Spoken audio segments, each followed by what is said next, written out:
It is time. We conclude our winter anime season 2016 impressions with Erased. Remember that I also covered Dagashi Kashi, Haruchika, Princess Stride, and Myriad Colors Phantom World in previous videos. The links to those will be down below in the description. Now, let's get started, shall we? Boku dake ga inai machi. The town where only I am missing.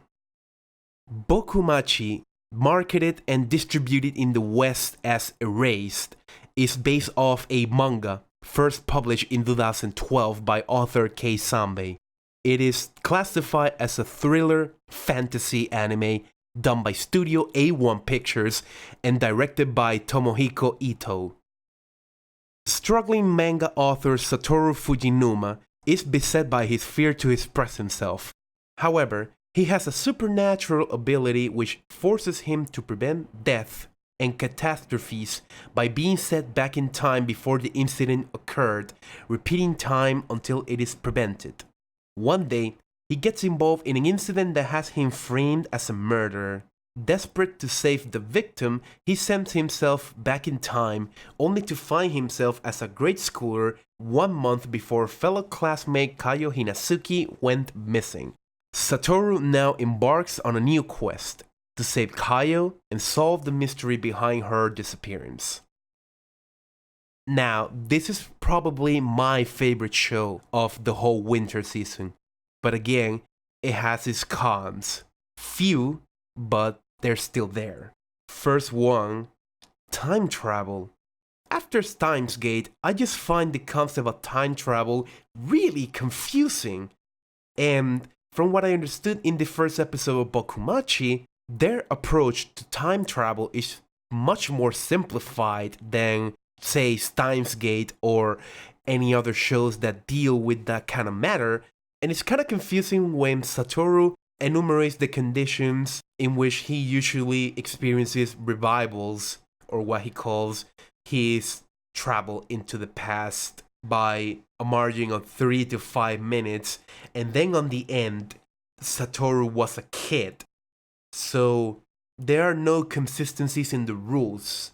I have to ask myself if time travel was really relevant in order to make the story work, instead of, have Satoru portrayed as a kid and then solve this mystery while he was being a kid, instead of giving me this kind of prelude to everything that happened. Second con, and I may be complaining about something that in the end has a purpose, but I suppose all that shonen show that I've been watching has had some sort of influence in me. And I find that Bokumachi is rather static. It is rather boring in its cinematography. There's a lot of still shots that make me question just what the episode director was going for with this. He probably wanted to portray the dullness of adult life. I mean, Satoru is 29 years old. Again, it may have a purpose, but I'm not seeing it apparent in the first episode from the get-go. Third con, I do think the mom was killed off way too soon. I think the anime could have done a better job at portraying Satoru's mother in a way that the viewer could care about her death, instead of it being merely used as a plot point in order to jump to the past. And this was probably portrayed better in the manga, but I think that using your mother to advance the story is kind of disrespectful. Allow me the space as a viewer to bond with her, to make me care about her, and then you kill her off, and then experience the shock of the viewers in hopes to get more invested into Satoru's personal struggle. So those are my cons. Let's move over to the good stuff. It's a seinen, yay! This is the type of stuff that I crave for, especially stories that are targeted at my age group. After a myriad of shonen shows, left and right, on all seasons, the fact that a seinen show is getting very good reviews is refreshing. I even hear people throwing around, this is the anime that will win the winter season. And these are serious people that I'm hearing about. I really have high expectations for Bokumachi, just from this first episode only. And apparently it's a sentiment shared by the community as well. Second pro, and I gotta get a little personal here. I find that Satoru is a very, very, very relatable character. When it comes to my own personal circumstances, I see a lot of myself in Satoru. The man, at 29 years old, he strives to follow a dream that he couldn't make, yet he only gets by day.